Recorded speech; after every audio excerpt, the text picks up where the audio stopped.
Como yo, te quiero como yo. Bienvenidos a Peru, or welcome to Peru, a South American country rich in culture and much geographical beauty.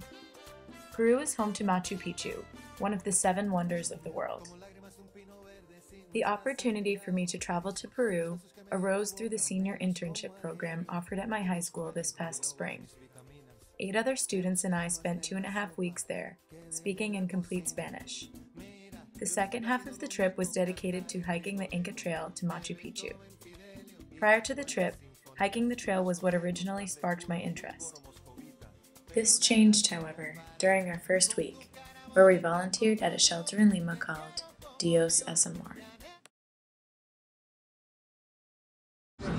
Upon arriving to Lima, the shift in culture was apparent right from the start. As the country's capital as well as its largest city, Lima is arguably the economic core of Peru and is known for its wealth of tourist attractions and vibrant nightlife.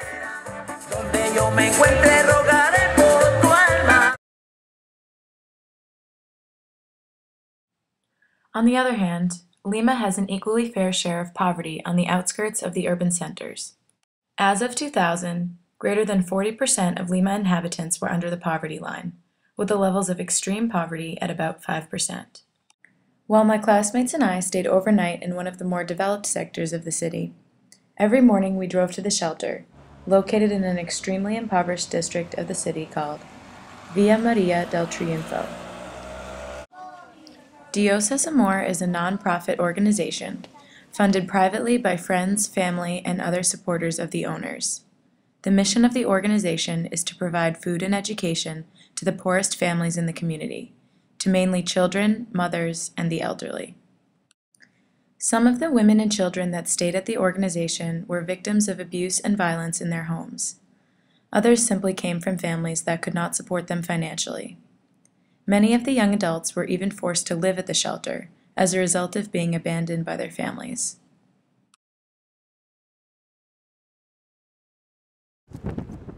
The extent of their poverty became even more of a reality the day we visited the houses of some of the families. Most of them were located on a dormant volcano. The small, dusty roads were too dangerous and narrow for cars, meaning people were forced to walk up endless flights of stairs every day. The houses themselves were constructed of nothing but sheet metal, cardboard, and raw materials.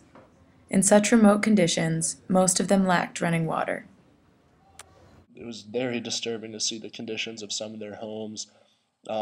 Dirt floors, cardboard boxes, stray dogs and cats everywhere, just a horrible smell that filled the air.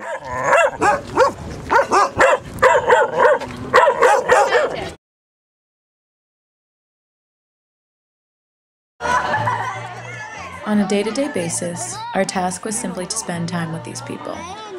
With the children, we played games such as jump rope, hopscotch, and foursquare, and with the older kids, we often had games of basketball, volleyball, and soccer. Even sitting and having conversations with them in Spanish was a way to connect with them and show that we took an interest in their lives. With los ancianos, or the middle-aged and elderly, we also chatted, taught them GIMP patterns, and how to make friendship bracelets. What was most striking about spending time with these people was that their culture was exceedingly more warm and welcoming. Every day when we'd get to Dios es Amor, there'd be a line of all the kids, all the elders, and one by one, we would kiss every single one of them on the cheek, probably upwards of 50 people. They were just really happy despite the conditions that they lived in. The kids never fought, which I rarely have experienced in my life. The ancianos, or the elderly people, were always smiling, gracious, ready to talk to us. They made us necklaces a lot. No one ever complained. They were just purely happy, kind people. They went out of their way to make sure we were satisfied and comfortable at all times, and made an astounding effort to express their appreciation that we had come to visit them.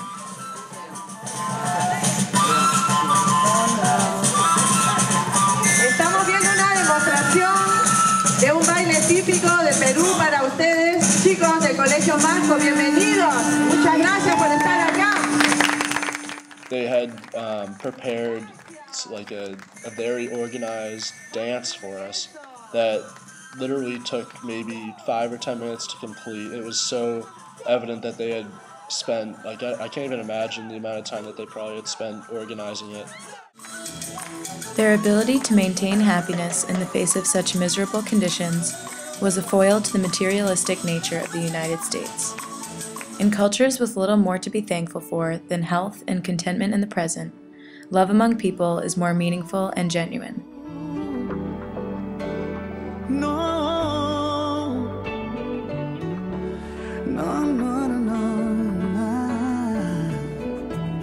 Yo no sé si tú, no sé si yo seguiremos siendo como hoy. No sé si después de amanecer vamos a sentir la misma sed. ¿Para qué pensar y suponer? No preguntes cosas que no sé. Yo no sé. No sé dónde vamos a parar, eso ya la piel nos lo dirá. ¿Para qué jurar y prometer algo que no está en nuestro poder? Yo no sé lo que es eterno, no me pidas algo que es del tiempo. Yo no sé mañana, yo no sé mañana. The lesson that I am most grateful to have learned from Dios es Amor is that the roots of true happiness are derived from sources both deeper and more powerful than possessions. Si lleguemos a amarnos, odiarnos.